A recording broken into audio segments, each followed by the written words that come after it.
So right now in the world of Nintendo Switch rumors, there's one rumor that's been getting a lot of headway and a lot of people talking, and that would be the power of the system. Now supposedly at the time of this video, the current rumor is that the system will have about 4 gigs of RAM, and everyone's pretty much up in arms. Only 4 gigs of RAM, we need more power, we're not going to get multiplat, ho ho ho ho ho. Yeah, that was a Tim Allen reference in 2016. I'm kind of showing my age there. But still, everyone seems to be under the impression that the Nintendo Switch will not get any multiplats because of the 4 gigs of RAM. Now you have to look at the competition with the Xbox One and the PlayStation 4, which have double that at 8 gigs of RAM. But is that necessarily the case? Does this automatically declare that the Nintendo Switch is underpowered and not going to be able to get multiplats? I don't think it does, and I think I can prove it to you guys. And like I said, this is just a rumor, but it's something I've been researching and something I've been digging up. So let's look at why the Nintendo Switch could survive with 4 gigs of RAM.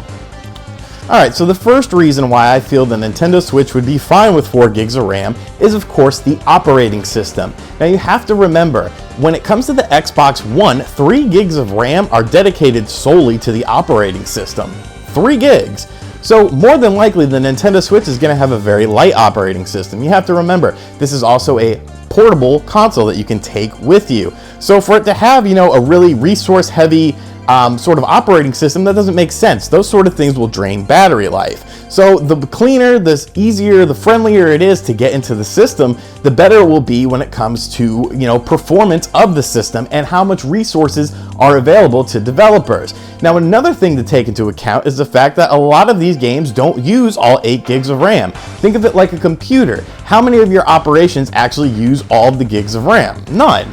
And so there's other things that the gigs of RAM are working on. So will games have to take advantage of all these gigs of RAM that the other systems have? Not necessarily. And I know what you're saying to yourself, but what about the PlayStation 4 and the Xbox One Scorpio? You have to remember, those systems are considered sort of premium systems, I guess, of the current existing systems. Now, all games have to run on the PlayStation 4 and the PlayStation 4 Pro and the Xbox One and the Xbox One Scorpio. So once again, all you're going to get is a little higher graphical fidelity on these consoles, and so far a lot of people haven't been really impressed with the PS4 Pro. So to say that, raw strength numbers aren't going to be a factor in this, I think is a fair thing to say. Another thing you have to look at is optimization.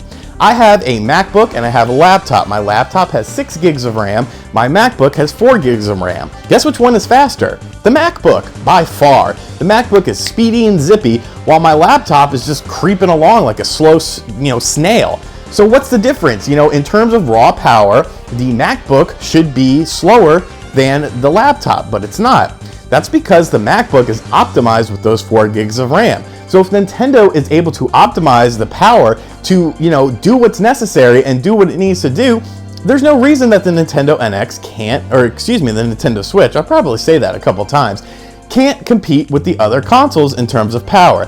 Now, the final and most important thing in this whole thing is the storage medium. You are not talking about disk-based storage, you are talking about cartridges. It is a lot easier and a lot less resource heavy to read off of a cartridge and data than it is off of a CD. Look at any console that has used cartridge mediums versus a CD medium and look at things like load time and how fast it takes to boot up a game.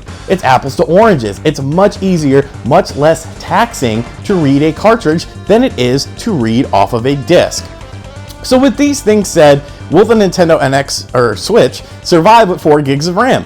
I think it would be fine. I think as long as third-party developers know that Nintendo is harnessing this in a certain way, and there are lots of variables to this. Nintendo might do a very resource-heavy thing. It might not even be 4 gigs of RAM. It could be 6 gigs of RAM or something. But taking into account the latest rumors, 4 gigs of RAM would not necessarily hurt third-party support and ports of other games currently available on systems. So everyone that's worried about the 4 gigs of RAM thing, just calm down. Let's see a little more before we start declaring the system dead. Hope you guys enjoyed this video. Make sure you subscribe to the channel and check out other videos on the channel, and I'll catch you guys next time. Let me know in the comments what you think of this whole situation. Later.